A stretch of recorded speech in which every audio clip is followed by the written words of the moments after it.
유치원에 다니는 수지라는 아이가 부엌에서 일하고 있는 엄마에게 엄마 지금 뭐 하세요? 라고 물었습니다. 그래서 엄마는 맛있는 요리를 하고 있지 라고 대답했습니다.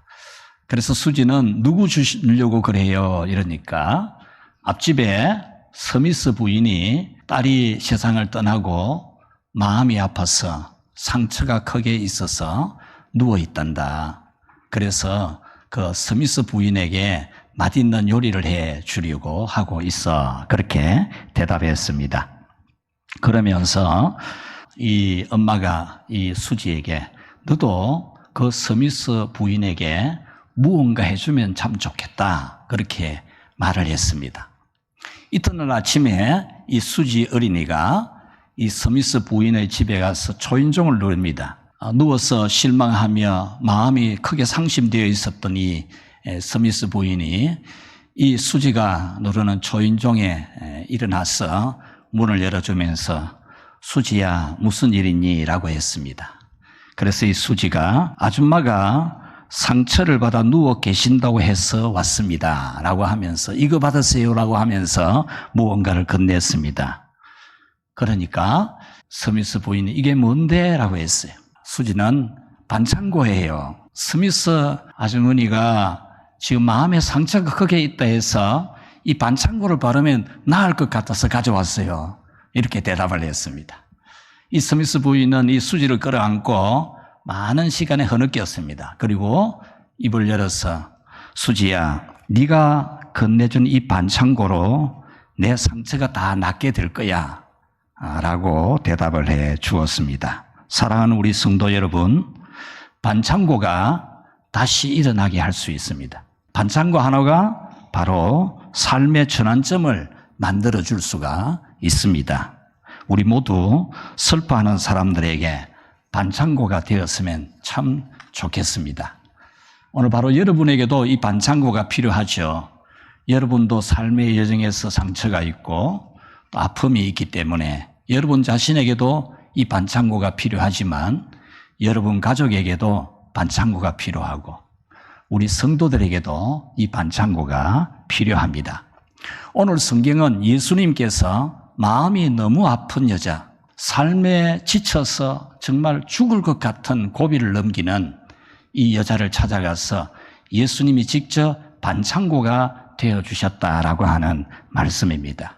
이 여자의 마음의 병을 낫게 해주고 그의 삶을 힘차게 뛸 수 있도록 해주셨다라고 하는 말씀입니다. 그래서 오늘은 우리 예수님께서 여러분의 삶에, 여러분 마음에, 여러분의 모든 상처들의 반창고가 되어주셔서 여러분들이 다시 마음의 병이 깨끗이 고침을 받고 또 삶이 힘차게 뛰게 되어지는 그런 하나님의 은혜가 있기를 바라면서 말씀을 전하려고 합니다. 오늘 성경에 나오는 이 여성은 결혼에 5번을 실패한 여성입니다. 사별인지 이혼을 당한 것인지는 알 수 없지만 다른 사람이 한 번 겪기도 버거운, 한 번 경험하기도 너무 힘든 이 사별이나 이혼을 5번을 했다는 겁니다. 이 정도 되면 정말 살 수가 없습니다. 살고 싶지 않고 정말 죽고 싶고 어떤 이해를 하려고도 이해가 되지 않는 자기의 운명 같은 그런 인생에 대해서 절망하고 낙심하게 되어집니다. 지금 6번째 남자를 만나서 살고 있다는 것은 생활의 능력이 전혀 안 되기 때문에 남편이 세상을 떠나면서 유산을 물려준 것도 없고 이혼을 당하면서 위자료 받은 것도 없고 이 여자는 전문 직업의 능력도 없고 단칸 쇠빵이라도 구할 수 있는 생활비도 없는 자기 몸을 맡길 수 있는 남자가 있다면 그냥 맡기는 그래서 6번째 남자와 정식 결혼을 하지 않은 상태에서 그냥 밥 해주고 빨래 해주고 농사 일을 하고 살아가는 그런 여성입니다. 이런 일을 5번이나 겪다가 보니까 이제는 사람을 만나는 것이 싫습니다. 그냥 혼자서 고독하게 생활했습니다. 물을 기르러 나오면서도 사람들이 물 기르러 나오는 아침 저녁 시간에 물을 기르러 나오는 게 아니고 팔레스타인 지역의 정오 12시 섭씨 45도 이상 되는 너무 뜨거워서 노동이든지 움직이는 것 자체를 중단하는 그 시간에 혼자 아무도 나오지 않는 시간에 혼자 물동이를 이고 물 기르러 나오는 그런 여성입니다. 그런데 이 여자가 갑자기 오늘 성경에 마을로 뛰어들어갔습니다. 그리고 동네 사람들을 향해서 소리를 크게 지릅니다. 모든 사람들을 불러냅니다. 그러면서 상기된 얼굴로 힘찬 말로 내 우물가에서 나에 대해서 모든 말을 다한 저분이 그리스도가 아니냐, 구원자가 아니냐라고 하면서 크게 외쳐주었습니다. 낙심하던 모습은 찾아볼 수가 없게 되었습니다. 그래서 오늘은 이 여성이 펄쩍펄쩍 뛰면서 내 가슴이 다시 뛰게 해주신 예수님에 대한 간증을 하는 것을 두 가지로 여러분에게 전해드리려고 합니다. 첫 번째 간증입니다. 그리스도라는 말을 반드시 기억해야 합니다. 이 사마리아 수가성의 여성은 간증을 하면서 여러분 한 가지 분명히 알고 있어야 됩니다. 그것은 다른 것 다 몰라도 좋은데 그리스도라는 이 단어, 이 말 한마디는 꼭 기억하고 살아야 됩니다. 이렇게 전해 주었습니다. 오늘 성경의 핵심 단어는 그리스도입니다. 우리 25절 말씀 같이 한번 읽겠습니다. 여자가 이르되 메시아 곧 그리스도라 하는 이가 오실 줄을 내가 아노니 그가 오시면 모든 것을 우리에게 알려주시리라. 29절을 같이 읽읍시다. 내가 행한 모든 일을 내게 말한 사람을 와서 보라. 이는 그리스도가 아니냐. 아멘. 오늘 이 두 구절 말씀에서 그리스도라는 단어가 두 번 나오고 메시아라는 단어가 한 번 나옵니다. 이 메시아라는 단어와 그리스도라는 단어는 똑같은 뜻입니다. 메시아는 구약 성경을 기록한 히브리어이고 그리스도는 신약 성경을 기록한 헬라어입니다. 뜻은 똑같습니다. 메시아도 구원자라는 뜻이고 그리스도도 구원자라는 뜻입니다. 그러므로 이 예수님을 메시아 또는 그리스도라고 하는 것은 예수님을 구세주, 구원자라고 말하는 겁니다. 이 사실은 42절 말씀이 우리에게 잘 설명해 주고 있습니다. 그가 참으로 세상의 구주신 줄 알미라. 아멘. 구주시다. 구원해 주시는 하나님이시다. 그런 뜻입니다. 이렇게 절망 가운데서 건져주는 구원자에 대한 소망은 모든 민족의 신화에 다 나옵니다. 어느 나라, 어느 민족이든지 신화가 있어요. 만들어낸 이야기죠. 만들어낸, 꾸며낸 이야기, 그럴듯한 이야기. 그래서 사람들이 마음에 감동을 받도록 하는 그런 신화들이 있는데 그 신화들의 주된 내용이 뭡니까? 비범한 한 인물이 나타나서 민족을 세웠다. 그런 이야기죠. 모든 나라, 모든 민족에는 이런 신화들이 있습니다. 우리나라에 홍길동전이라는 소설이 있잖아요. 이 홍길동이라는 인물은 본래 부자들의 식량을 털어서 가난한 사람에게 가져다 주는 의로운 도적이라 해서 의적이라 그러죠. 실제 인물이었습니다. 그런데 홍길동전의 홍길동은 그 실제 인물과는 다른 가상의 인물입니다. 그래서 한자로 보면은 이 조선시대에 있었던 홍길동과 이 홍길동전의 홍길동은 한자 이름이 다릅니다. 홍길동전에서 이 주인공은 신출기몰하는 초능력을 부려서 탐관 오리들을 징벌하고 억압받는 백성들을 구원하는 구원자로 설정이 되어 있습니다. 이런 영웅정들은 어느 민족 신화에나 있는데 그 이유는 이 세상 살기가 참 힘든 어려운 이 민초들을 무언가 도와주고 살려주는 그런 영웅이 나타나기를 기대하는 그런 마음으로 문학을 만들기도 했던 겁니다. 성경에서 구약 성경은 죄를 지은 인간을 구원해주고 하나님의 용서와 하나님의 축복을 받게 해주는 구원자 예수님을 보내주시기로 하나님이 약속하셨다. 약속하셨다라는 것을 기록한 것이 구약 성경입니다. 신약 성경은 하나님이 약속해 주신 구원자 예수님이 오셔서 우리를 구원해 주시는 일을 하셨다라고 기록한 것이 신약 성경의 내용입니다. 그 신약 성경에 나오는 구원해 주신 실제적인 한 사건이 바로 오늘 성경에 나오는 거죠. 너무나 절망적인 이 여성의 아픈 마음을 치료해 주고 가슴이 다시 뛰게 해 주셨다는 것이 오늘 이 성경의 내용입니다. 사랑하는 우리 성도 여러분, 모든 인간은 죄를 지었습니다. 그 죄의 값은 하나님의 심판을 받고 죽어서 지옥이라고 하는 넷세로 보내어지게 되어져 있었습니다. 그런데 예수님이 이 세상에 오셔서 모든 인류의 죄를 자기 몸에다가 다 담습니다. 저의 죄도 담고 여러분의 죄도 다 당신의 몸에 다 담고 우리 죄값을 혼자 받는 겁니다. 혼자.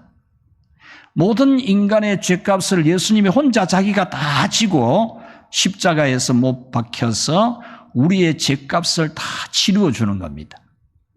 그래서 예수님을 믿는 사람은 그 죄값을 다 탕감을 받고 영원히 죄값을 받지 않는 거죠. 그래서 우리의 죄값을 다 지불해 주신 구원자 예수님이 바로 신약 성경에서 우리에게 말씀하는 구원자 예수님이십니다. 그러므로 여러분은 여러분의 죄의 문제, 이 죄의 문제를 치료하는 반창고, 여러분이 착하게 산다고 죄의 문제가 해결되지 않습니다. 지은 죄를 해결하는 길은 선한 일을 많이 하면은 지난날에 내 잘못된 업보를 갚을 수 있다. 절대 그렇게 되지 않습니다.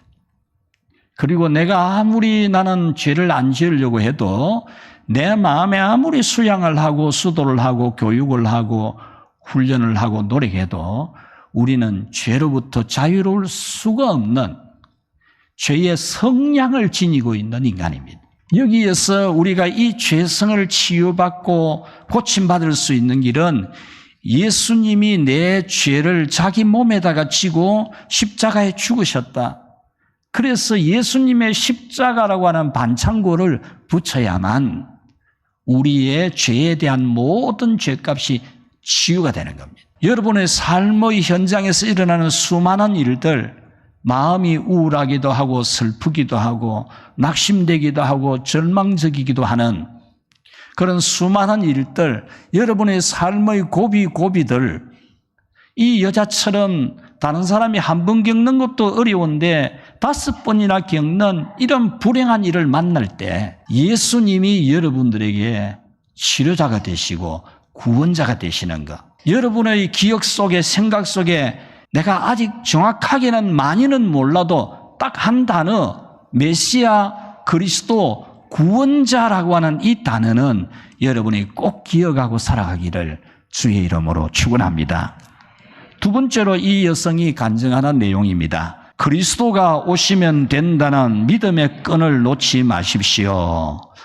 이 여성은 우리에게 두 번째로 간증을 하면서 이야기해 줍니다. 여러분, 많이 슬프십니까? 내만큼 슬프겠습니까? 나만큼 불행했습니까? 나는 여러분이 상상할 수 없는 불행을 경험했습니다. 상상도 할 수 없는 고통을 겪었습니다. 그럼에도 불구하고 나는 끈을 놓지 않고 있었던 것이 하나 있습니다. 정말 죽고 싶은 생각, 죽을 마음도 수도 없이 들었지만은 내가 죽지 않고 끝까지 버텨내고 견뎌내고 지금까지 살아온 것은 내가 이 끈을 놓지 않았기 때문인데 바로 그 끈이 그리스도가 오시기만 하면 된다는 겁니다. 메시아 구원자가 오시기만 하면은 내 이 가슴, 정말 너무너무 답답하고 죽을 것 같은 내 이 가슴을 반드시 고쳐줄 겁니다. 한이 쌓여있는, 한이 차있는 내가 1000만 마디 말을 해도 풀리지 않는 이 한을 오시는 그리스도가 해결해 줄 줄 믿는다는 그 믿음의 끈 하나를 내가 붙잡고 이 고비를 견디고 참고 이겨낸 겁니다. 그래서 어떤 어려움을 만나더라도 예수님이 여러분에게 찾아오기만 하면 된다는 그 믿음의 끈을 절대로 놓지 마십시오. 이렇게 일러주는 겁니다. 자기처럼 사별을 당하든지 이혼을 당하든지 5번이나 겪는 불행의 연속이라도 예수님이 오시기만 하면은 자신의 눈물을 다 닦아주실 것이고 다시 기쁘게 웃게 해주실 것이라는 그런 믿음을 굳게 지키라고 우리에게 오늘 말씀해 주고 있습니다. 기본 재산도 없고 전문 직업도 없고 변변한 일자리가 없는 부모님에게 기대야 되고 자녀에게 기대야 되는 그렇게 살 수밖에 없는 환경이라도 예수님이 반드시 찾아올 것이라고 하는 믿음의 끈은 놓지 말라고. 지금은 어쩔 수 없이 부모님에게 기대지만, 지금은 내가 어쩔 수 없이 자녀에게 손 내밀지만, 그리고 내가 이제 부모에게도 손 내밀 곳도 없고 자녀에게도 손 내밀 곳이 없는 이런 절망적인 비극, 이런 비극이 없다고 할 정도의 비극이 여러분에게 있다고 해도 여러분에게 예수님이 찾아오시기만 하면 된다는 그 믿음의 끈을 놓지 말라고. 그거 붙잡고 살아내고 참아내고 견뎌내라고. 예수님이 오시기만 하면 된다는, 예수님이 나를 찾아오시기만 하면 된다는 그런 믿음을 굳게 지키라고 일러주고 있습니다. 이 여성은 그렇게 힘든 가운데서도 예수님이 오시기만 하면 모든 의문이 풀릴 것을 믿었습니다. 자기가 왜 결혼을 5번이나 실패했어야 했는지, 지금 자기가 좋아서 결혼하는 것이 아니고 자기 못 맡길 만한 곳, 밥 먹을 수만 있는 곳이라면 누구에게든지 가서 살려고 하는 이 자기 인생, 아무리 생각해도 해답이 없는 자기 인생에 대한 그 의문을 예수님이 오시면 풀어줄 거라고 그렇게 그 때를 기다렸다는 겁니다. 영원히 해결이 안 될 것 같은 유대인들과 사마리아인의 관계. 이 여자는 사마리아 사람이지 않습니까? 같은 동족인 유대인들도 사마리아를 쳐다보지도 않거든. 이게 무슨 일인지 이 사마리아 여자로서는 자기들 나름대로는 똑같이 여호와 하나님을 믿는데 왜 그러는지 이해가 되지 않습니다. 유대인들은 예루살렘에서 예배하고 사마리아 사람들은 거리심산에서 예배하고 이게 뭔지 이해가 되지 않습니다. 그러나 메시아가 오시면 이 답이 풀릴 것이라고 믿고 낙심하지 않고 실망하지 않고 끝까지 믿음을 지켜내었다라는 겁니다. 25절 말씀 같이 읽어봅시다. 메시아 곧 그리스도라 하는 이가 오실 줄을 내가 아노니 그가 오시면 모든 것을 우리에게 알려주시리이다. 그리스도가 오실 줄을 내가 아는데 그가 오시기만 하면은 이 모든 의문에 대해서 예수님이 말씀을 다 해주실 것이다. 이것을 믿고 있다는 겁니다. 계속 반복해서 말씀드리지만 이 여자는 살아갈 길이 막막합니다. 생활비가 전혀 없습니다. 그런 가운데서도 살아낸 것은 그리스도가 자기를 찾아오기만 하면 이 모든 의문이 풀릴 줄 믿고 그는 기다린 겁니다.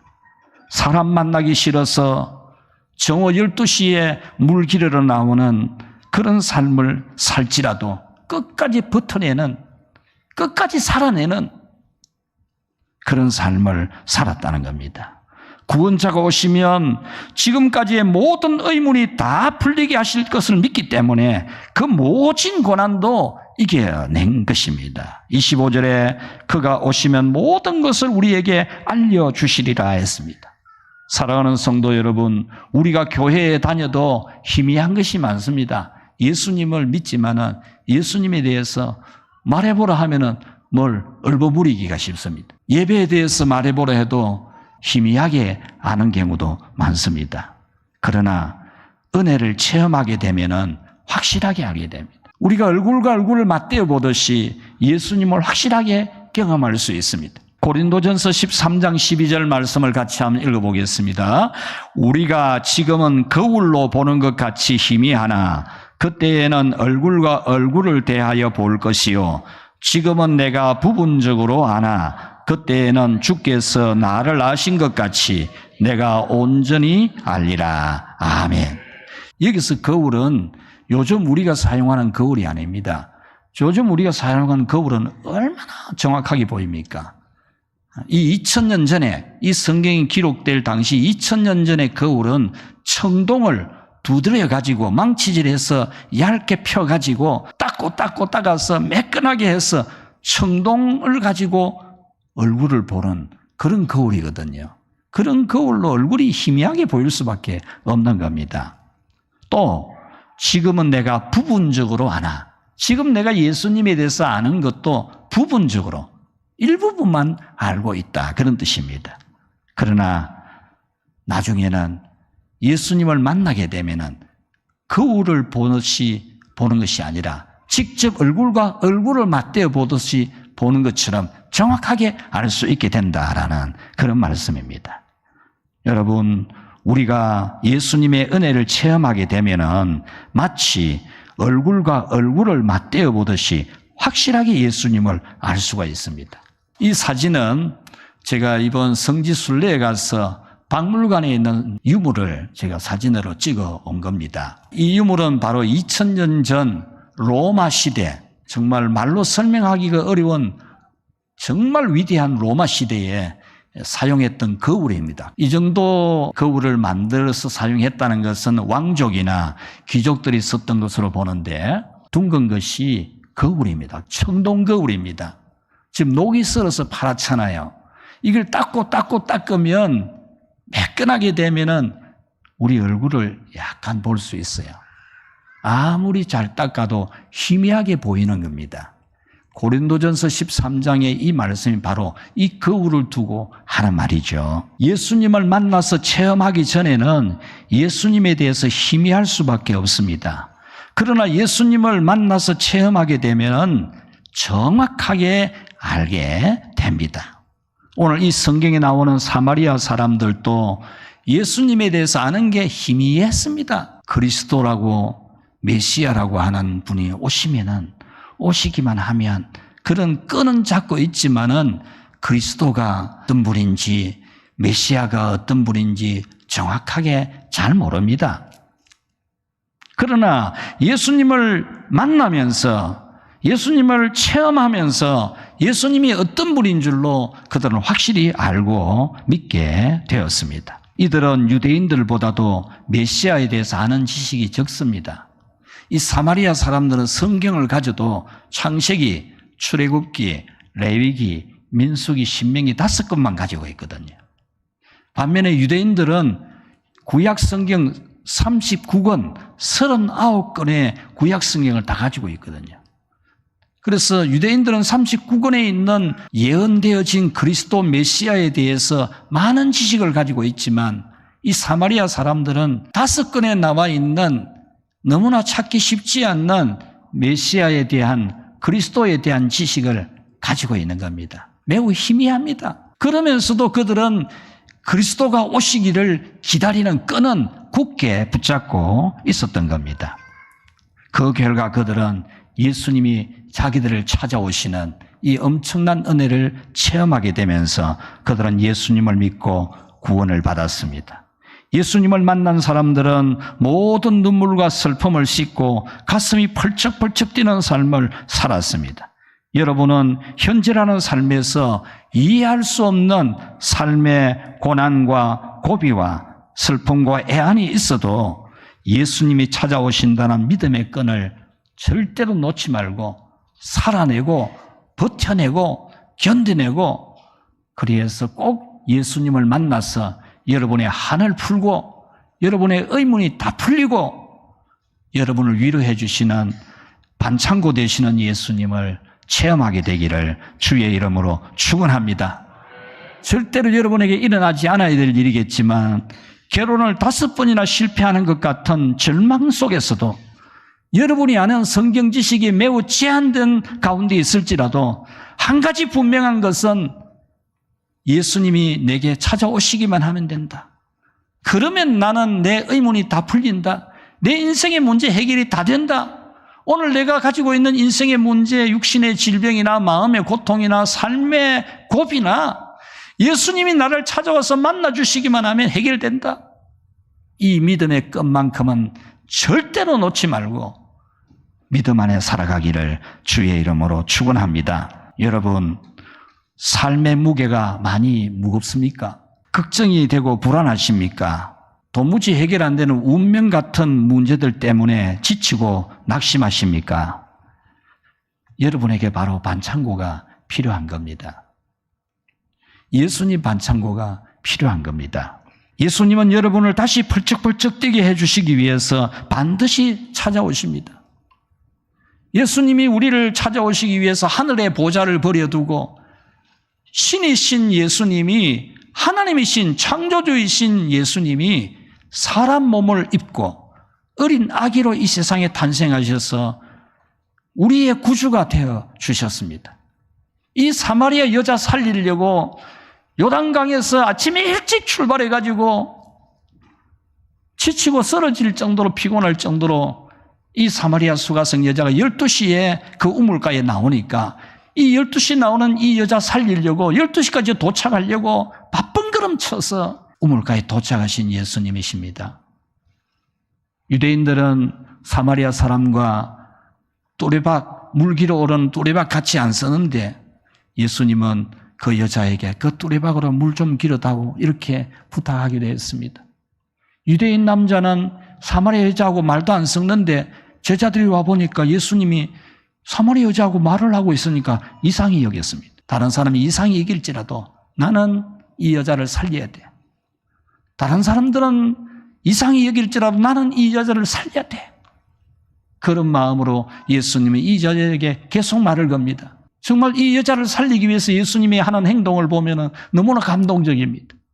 여러분들을 예수님이 반드시 살리실 줄로 믿습니다. 여러분 힘을 내시고 너무나 무거운 죄짐을 벗겨주신 예수님의 십자가를 믿듯이 현재 여러분들이 지고 있는 삶의 문제들을 다 해결해 주실 예수님이 여러분에게 찾아오실 줄로 믿고 예수님 구원자라는 이 단어 하나와 이 예수님은 반드시 나를 찾아오실 것이라는 이 끈은 절대로 놓지 마시고 여러분들이 믿음을 굳게 지켜서 여러분 삶의 영혼의 반창고 예수님 만나서 치유되고 회복되고 힘차게 살아가게 되기를 주의 이름으로 축원합니다.